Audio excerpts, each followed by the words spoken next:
operating at an extraordinary level can seem challenging. Learn how to survive in the lone wolf economy in the OG Money podcast with Lonnie Gordon-Agolnik. Drawing on over 20 years of experience in the trenches of Wall Street, Lonnie explores what it takes to be successful in today's rapidly changing environment. From daily routines, wealth strategies, and sustaining the highest levels of wisdom, Lonnie and his guests unpack proven ways to live an extraordinary life.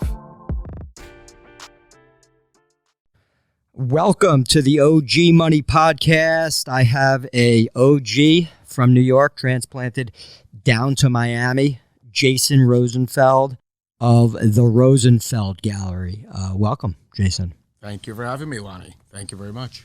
All right, so a couple of reasons why I wanted to bring you in here, right? There were two things that I selected. Number one, you're one of the funniest guys I know that I met in Miami. Now right? I have pressure. Yeah. No, so your personality is by far, one of the best personalities that I've ever met.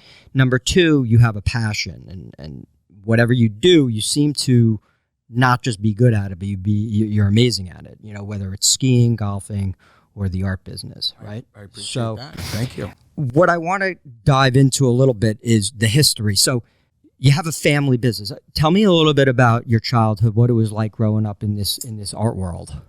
Well, my mother started the gallery in 1970 in New York, and so I was always around art. I was born in 69, so as long as I can remember, we had artists around, and my parents would go to openings and museum situations, and it was just a kind of a different upbringing. My father had a manufacturing business, and my mother had the art business, and so it was kind of a different. You saw both sides of the world. One guy was in one of them was in manufacturing, and he had a large sporting goods manufacturing company. And my mother was this woman that would go into the city all the time. I grew up in Saddle River, New Jersey, and she would always be going into New York and entertaining clients and going to artist studios. And in those days, there was no internet, so you had to just use your feet and move around a lot. And it was very different. And I took to it. I thought it was really cool, and it was creative. And I met these people that were, laudatory, and they were, on a pedestal. And I met, when I was a young kid, Warhol, and I met Basquiat, I met Herring. And it was just a very, very exciting childhood. And I had an interest in it. And because I had an interest in it, and because it was available to me, it was a natural fit. I guess a lot of times when your parents do something and it turns you off, you go the opposite way. But this was something that I gravitated toward, and I went to school for it, for art history, and, just had a passion for the business and learned the business. I guess my father really taught me about business. My mother taught me about art, and I had a formal art history education at the University of Maryland, which was great because we had access to all the museums there, and we had great professors, because the professors were all close to Washington, and they were able to get endowments and so forth. So the school attracted a very high caliber professorial pool to choose from. So that was really cool too. I want to take a step back. So your mom just decides to get into art, right? Well, her father was very interested in art. Okay. So I think some of her parents' friends when she was young asked her to help them find artwork. And that's how she got into the art world. She was a speech pathologist from Columbia University by profession, and I taught school in the 60s for I think a year or two, and then found that this was something that she had a lot more passion for. And so just from helping people as an art advisor, she created her own business slowly. But in the 70s and 80s in New York City, it was a crazy time. There was so much going on, whether it was the abstract expressionists like, de Kooning and Joan Mitchell and that whole group of people. And then you had, she became very friendly with Larry Rivers, who kind of took her under his arm. He was like an uncle. He had a band, and he actually played at my bar mitzvah. He was a jazz saxophonist. So you say these names like Larry Rivers. I have no idea who Larry Rivers is. So Larry Rivers he passed away about 20 years ago, was from the New York School of pre-pop, post-ABEX school, and he's in all the museums. He's a major artist, major secondary market artist. A secondary market meaning sells at auction. There are two types of art dealers. There are primary art dealers and there are secondary dealers. I'm a secondary market dealer. Primary dealer represents an artist and has to, by contract, sell that artist's output. And there are galleries that do that, and they constantly have to promote those artists that are in their stable, and they're obligated to sell that work. My area of the business, which is as large of an area as the primary, is the secondary market. And what we do in the secondary market is we buy things, we inventory things, or we deal in things after the primary market. And I only deal in works of art that sell at auction. If I can't show you why something should cost X predicated on a result at Christie's or Sotheby's or Phillips, I won't deal with it. I only deal in things that have a quantifiable value predicated on like and kind at auction. Okay, so that's interesting because a guy like me, I'm a deal junkie. You know, I love stocks. I like, action. I like things that are moving. I like a deal. Right? Most people, when they think of art, it's pretty boring. Like my wife dragged me. She majored in art, went to University of Miami. She loves to go, to the art museums and all this. And for me, it's like, oh my God.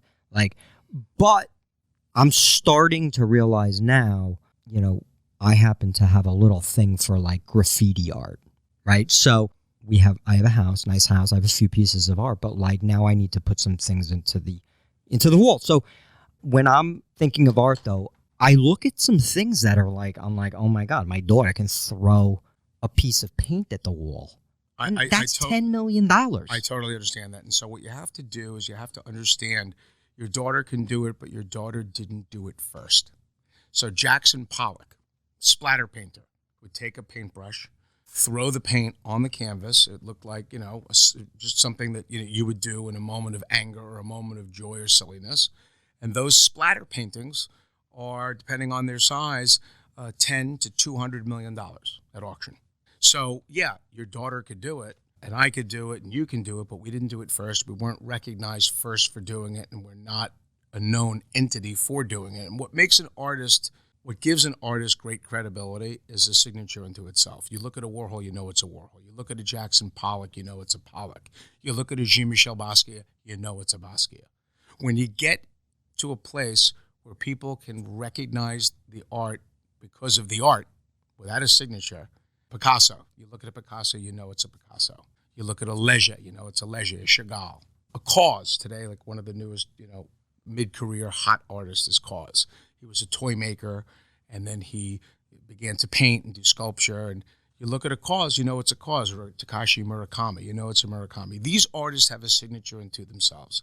And when a guy that's a layman just starting out can look at it and know it's a Keith Haring by not having to see a signature, that's the guy's established himself in that regard. Then you couple that with, is he established at auction? I love it. I like it. It's X amount of dollars. And you ask the dealer or the advisor or the gallerist, well, why is it this price? And when they start in with you with he's in this museum and he's that, and your question is, does he have secondary market value? Has he sold at auction? And they say no, that's when you turn around and walk out. Unless you don't mind buying something that's decorative, like you're buying a couch or a window treatment or a rug. You can spend $50,000 on a couch. And then when you sell your house, you got to pay a guy to take it out and throw it away because the guy that's buying your house doesn't want your couch. Right. But with your artwork, you spend $50,000 on a Warhol lithograph or a Keith Haring small drawing.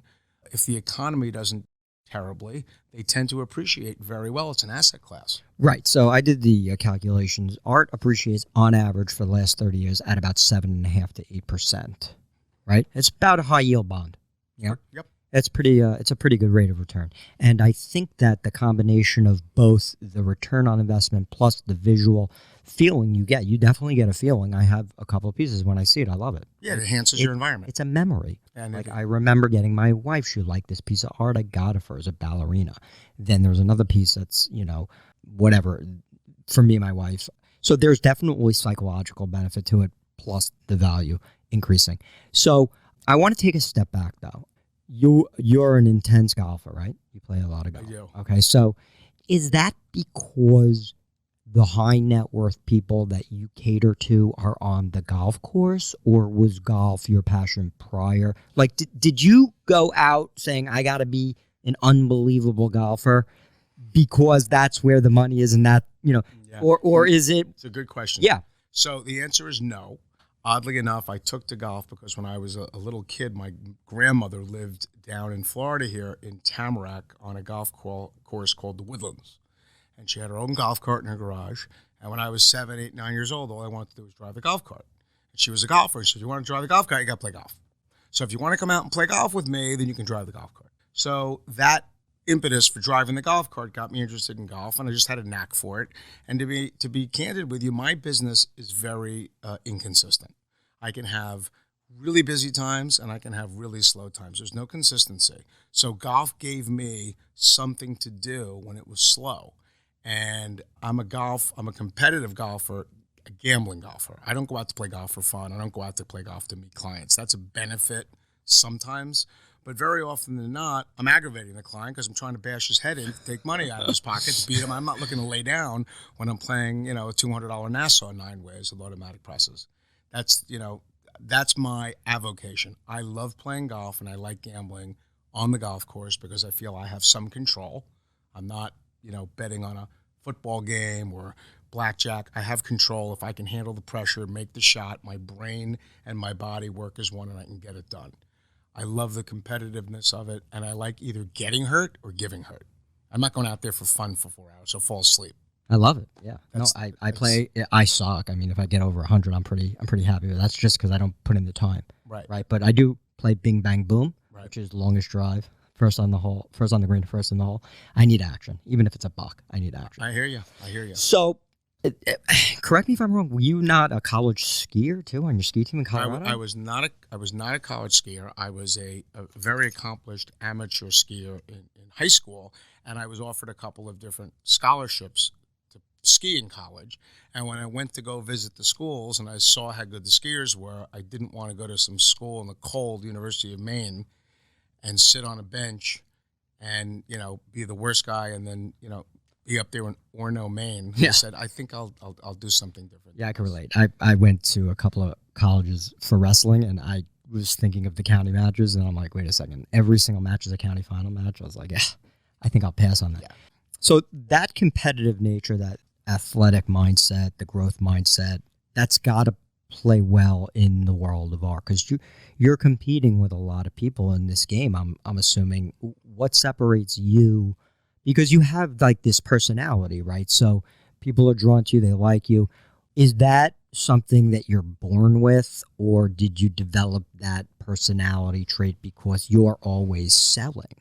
Well, it's a good question. I think that has to do with your upbringing, and I think it also has to do with innately who you are, and you learn either to utilize your personality as an asset or you don't. So I'm not always selling, but I'm always engaging. And you have to also be able to deal with failure and rejection in my business because I'm not selling something that's necessary. People don't need to buy art. They need to buy a house. They need to buy a car. They need to buy insurance, right? They need to pay for food. They need to buy appliances, but they don't need art. So you constantly have to be able to present it, and you need to know who your audience is. You have to use different ways of communicating with different kinds of people. I can't be full bore me with an introvert. They're going to run. I have to be able to modify my communication and my expression in order to be able to relate to different people. But you're constantly trying to convey to them the importance of what your wares are, but you also have to be able to deal with rejection. You can get 50 no's before you get a yes. It's like when you started out in your business. In order to get established, to get a book of clients, to get people to rely, you have to ask for the order. And you're going to ask for that order 100 times. You're going to get 99 no's, but that one yes can grow into a major, loyal, lifelong client. And if you steer them in the right direction with building an art collection that represents quality, value, and typicality, because you don't want to. Every great artist has a stable of dogs they painted. And not every Picasso is great. You want to buy something that's typical, that's a signature unto itself. That's, it's easy to buy. Did I buy something that's easy to sell? And so I always try to either, if it's for my inventory or if I'm working on behalf of a client, to try to find something for them.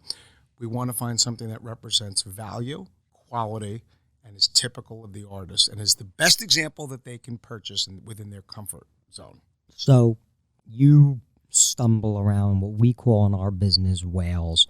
You know some very, very influential, wealthy people, right? For the audience purposes, what have you drawn from those type of individuals? Like, what have you taken away from them, and as from like an advice? Like, what advice would you give somebody for like just starting out today, whether it's in your profession as far as like building your business, my profession, building my business? You talked about rejection. Mm-hmm. Like, I agree. I mean, if you can't take a no, then that's within you. That's your ego talking. Like, you have to enjoy that and like it. You're going to strike out, right? Mm-hmm. What's some advice you've been given that you've like it just stuck with you and it's implanted in your brain? Like one piece of advice that sticks out that somebody very wealthy gave you. Stay in your lane. Stay in your lane. Mm-hmm. Find an area in your profession. Find a niche and stay in your lane. You can't be an expert on everything, right? So you have to find a niche. You have to find an area. You have to kind of stay within your borders. Once you start diverting and you start getting into a different area within your profession, and it's not the area that you're really knowledgeable in, that's when you make mistakes. And I think the other thing is always be honest. People are very willing to overlook a mistake if you're honest. But once you don't tell the truth, or once you bend the truth, then you're a dead man. So you always want to be honest. You always want to do the right thing, and you always want to stay in your lane. And then, I've met a lot of really, really successful people, and some of them are unbelievably kind and pay it down or they pay it forward. And then you meet other people that are very, very standoffish and they don't even want to talk to you. You go through their assistant or through, someone at their office and you never even talk to them or meet them. So I've met wildly successful people that are the kindest and most personable. And then I've met other people that are at or maybe below that level and they don't even want to talk to you. That's not a reflection on you. That's a reflection on them. So you just got to stay true to yourself. You have to, as I said, always be honest, stay in your lane. And no is not, and deal with no, but no is not no. No is teach me how to say yes. If you approach no as a challenge instead of a rejection, it'll build character in you and it'll teach you to train yourself to utilize that to try to teach that person to say yes. So, I hope, those are kind of the... It's brilliant. It's great advice. Everything you say is hitting a home run with me. Let's discuss markets right now, right? We live in a world of zero interest rates. So my mother, who's 78 years old, who is getting a 0.05% on her savings account, has nowhere to put her money. So we look at different asset classes. Treasury bonds, you need $10 million to get like $50,000 to $70,000 a year in income, right? $10 million. Right. $1 million gets you $7,000. Right. So treasury market is dead. The stock market, seems to be a place where people want to put money. I talk to clients, I'm almost like Apple at 0.7% is your new treasury for 10 years. So it looks like, in my mind, inflation is coming. What do I mean by inflation? The Fed will print money at 10 to 15% on their balance sheet every year for the next 4 or 5 years. I just do not see any other way, and we have a $16 trillion. Yeah. So people are going to they're going to be probably just getting money sent to them in the mail. There's going to be a whole new world of just printing. So there's a few asset classes, right, that I can think of. And, luckily I started seeing these things early. Have you ever looked at Bitcoin? I've looked at Bitcoin and I'm not knowledgeable enough and it's kind of a scary gray area for me. Right. I've had friends that have, told me I should think about it. Again, that's to stay in your lane. Okay. So here's the deal with For me. Bitcoin. Money is energy, right? And this is what I like about artwork. These pieces, right, are getting monetary energy injected into them, right? That's what the value is, the history of that energy. And I think that over time, people realize that it's a supply and demand. There's only a certain amount of pieces of artwork. So if you happen to have this good piece of art, right, not only are you going to hold it for 10 or 20 years, you're not looking to flip that. So you hold it, and it's a very good long-term investment, right? So I look at art as a good investment. The same thing, this Bitcoin has about 21 million bars. So the digital gold is better than the old traditional gold. Digital gold is basically, you can, let's say you're in Venezuela. You see the world's coming to an end. They're going to print endlessly. And you want to leave. You can take your assets, put it onto a Trezor, get the hell out of there. And move to the U.S., move to Spain, download your money and put it in. It'll cost you $250,000 to move $10 million. You need 3 armed guards to do it. So I'm looking today. I see Bitcoin doing well. I see art doing well. I see specific stocks that are, really disrupting the world. What do I mean by disrupting the world? Amazon and Apple disrupted the world. In 2012, they ate the world. You could 10x it. So what's the next thing? Zoom has come out of the gates, right? Zoom is changing the world. DocuSign's changing the world. I would say with art today, and this is a question for you because I don't know, with Main Street in a quasi-depression and the stock market, the top, say 5-10% or 401ks are doing well, are you seeing deals? Are you seeing people puke up art where someone like me would call you and say, hey, I want to get a piece? Are there deals that like this thing should be trading 50% higher, but it's not? Do you have that yet? Is that market? So I would say to you, very, very, very limited. Right. And the reason is that most people that buy the art that I sell, which is art that has secondary market value, and I would tell you that my niche monetarily is 100,000 to 3 million. That's where I do 80% of my business. If someone calls me and they want to buy a lithograph for their kid's room or what have you, and it's 10 or 15 grand, sure, we'll do it. And I sold a painting, in the beginning of the year for $10 million. But that's not really my area. It's 100,000 to 3 million. So that requires... It's interesting because that's the middle-class millionaire market that Right. I service. I'm the lower end of the high end. Well, right. I service the middle-class millionaire that has 100,000 to 3 million in investable assets, and then you have your 10 million plus accounts. They're out there. I have them, but that's not the niche, right? So it's very similar to your market. And it serves me well because, as you know, I opened a gallery in the design district. I wanted to ask you that. What brought you from New York to Miami? So the walk-in and we were on 79th Street between 5th and Madison from 1990 up until last year. So you would think that would be a fabulous, and right around from the Met, and I'm right next to Aquavella, which is one of the finest galleries in the world. They've been around for over 100 years. Mayor Bloomberg's townhouse is across the street. I would have 2 people a day walk in, and one would ask for a bathroom, and the other would ask me if I was the artist. And I have Picasso, Dubuffet, Herring, Basquiat, Murakami on the wall. They don't even look like the same artist, and they'd ask me if I was the artist. So the foot traffic and the quality of the foot traffic over the last 5 years, I think predicated on the internet, was horrendous. And as you know, I moved down to Miami 4 years ago, and it took me a while to figure out, do I want to open in the Bal Harbour shops? Do I want to go to Wynwood? And the design district had fabulous high-end retail, and it had walking traffic. There's walking traffic. There are restaurants. People browse. And my market is the market for a place like that, because if someone's going to buy a Rolex or an Audemars or go buy their wife a $4,000 pair of shoes or a $20,000 bag, that herring drawing for $100,000 looks interesting. I always wanted a herring drawing. Or, wow, look, there's a Picasso drawing. Or, a Basquiat.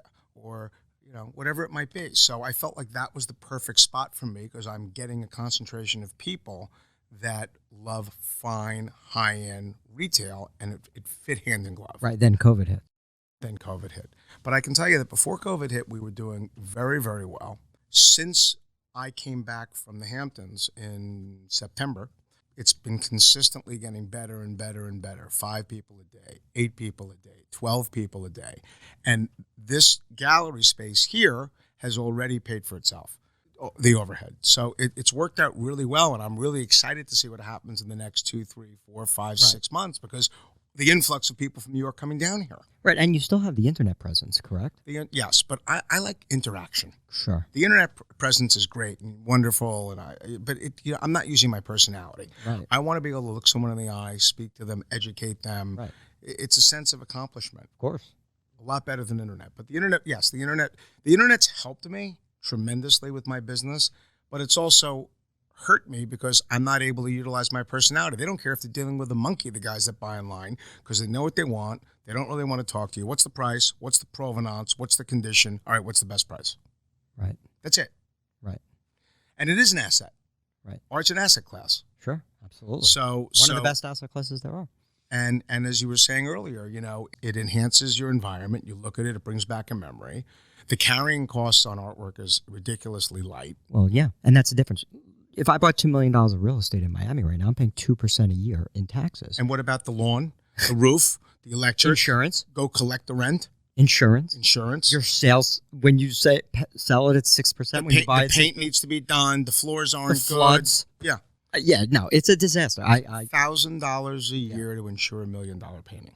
Right. And you could put it under your arm, throw it onto your jet and fly it and fly it up to the Hamptons and hang it on your wall in the Hamptons. We call that leakage in our world, right? And that's why I like Bitcoin, because it has no leakage. There's zero to carry. Right. The only time you're selling it is when you're paying Uncle Sam to sell. Art has low leakage. So, yeah, I think it's definitely something that, is clearly my high net worth clients are definitely. And the other thing to keep in mind, Lonnie, which is very, very important, and this is something that I almost always do when I buy for inventory, and I try to tell my clients to do, buy something that's an international market. If you buy Botero, you're pretty much stuck with Latin American resale, right? Botero is a Latin American artist. He's a Colombian artist. He paints those big, fat people. It was on Lincoln Road, the sculptures. Great artist, has a great secondary market, but if Latin America goes dead, that's 80% of your buyer. I want art in my inventory that's coveted in Latin America, Asia, and Europe. And that way, I'm opening up doors for exit and liquidity. And remember, there's a major auction now because of everything that's gone on every month. So every month, you have an opportunity to go to public auction to sell your asset, if I can't do it for you. I mean, when I sell a painting to a client, I want them to come back to me. But unfortunately, more often than I'd like, I see something I sold somebody 5 years ago come up at Christie's. I go, Lonnie, I had to twist your arm to buy it for $300,000. I see it's at Christie's, and the estimate is $750,000 to $1.25 million. You didn't give me the right of first refusal. You didn't give me 2 weeks to work on it. Right.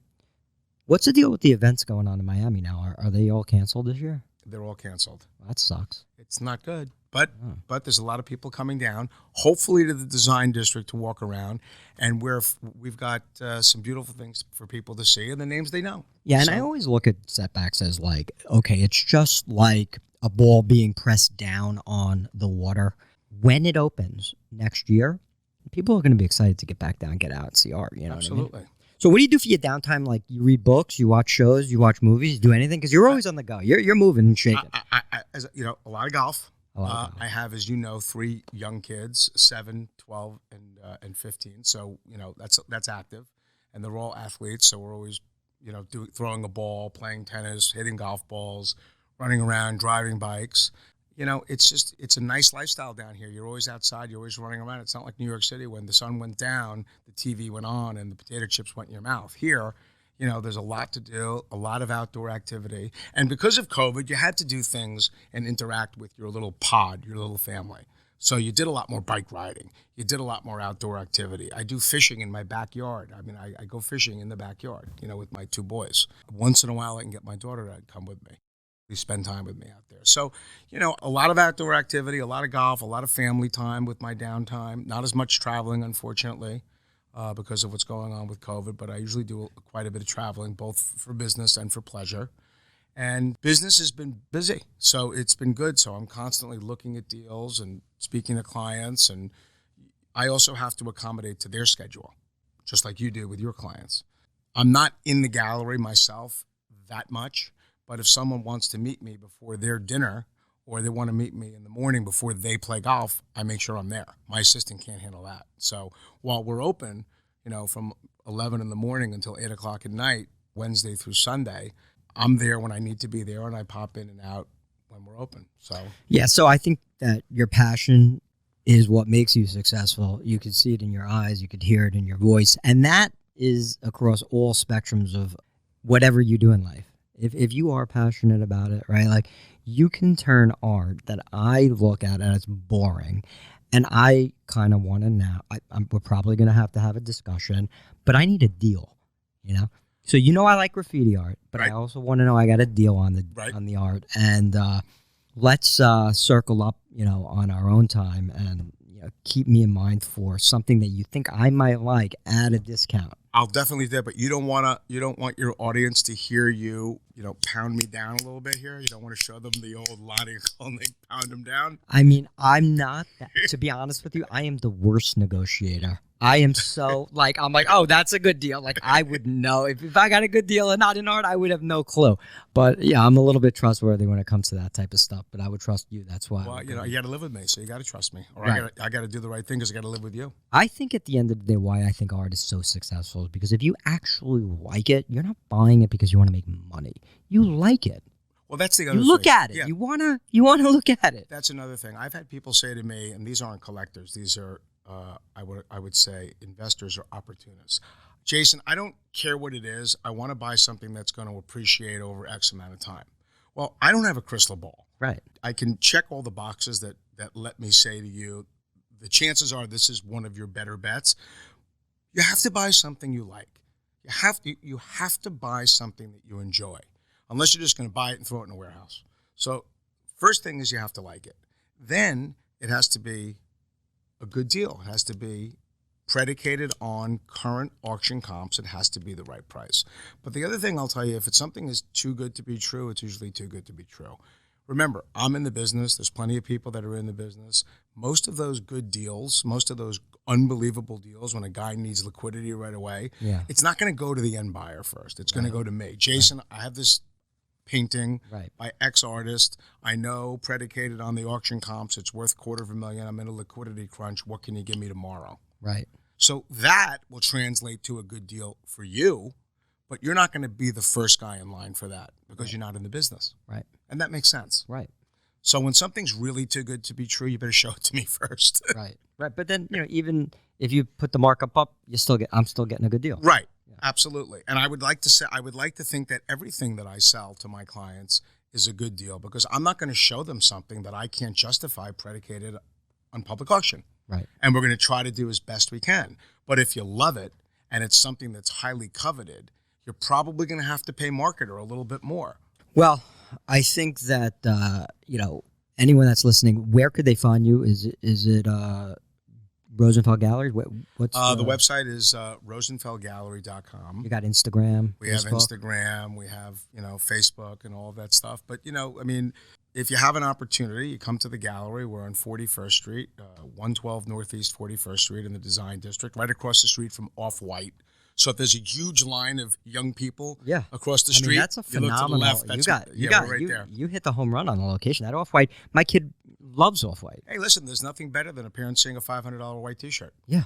God bless them. If they're buying $500 T-shirts, they could afford one. So yes, it's all location. Yeah, 100%. So you crushed it. You're going to keep crushing it because that's just the way you are.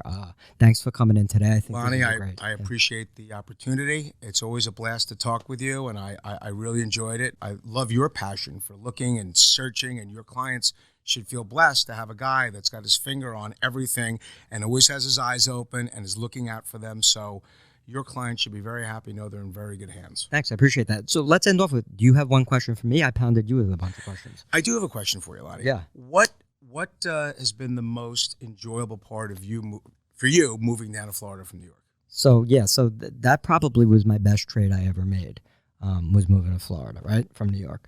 When you say the most enjoyable thing, I just got to tell you, I kind of fell into a great spot where I live. I roll out of bed. I hit the spa. Every single morning I work out. I do the cold plunge. I hit the tennis courts. I freaking just love the community I'm in. I'm 15 minutes from Fort Lauderdale. I'm 20 minutes from Miami. I think we run in the same circle. We got a great group of friends, So it's been a wonderful experience. I always think of Miami as, Zoom, and New York City like ExxonMobil. It's a comparison I've used recently, right? This is the up and coming. This is the future. This is a young 20-year-old whippersnapper. Right. This city. There's a lot of growth here, and people want to get down here in droves. It's like one of the last bastions of The of American. the influx of my contemporaries from New York City. Yeah. Is not, the amount of phone calls I've had for school, help me get into the school, help me get into the country club, find me a house, find me a broker, and I'm sure you deal with the same thing every day. It's mind-boggling. Yeah. I mean, I always say that to answer your question, I think if I had to have a time capsule, I'm probably 10 to 15 years more on my life than if I lived in New York. Like I'm a young 45-year-old guy. Where in New York, I think I'd be an old 45-year-old guy. Yeah, it's lifestyle. Every day is summer. Yeah. Well, it's always great, and we'll continue this later. Thanks, Jay, for coming in, and Thanks again, Lonnie. you got it. Thank you for listening to the OG Money Podcast. Click the subscribe button below to be notified when new episodes become available.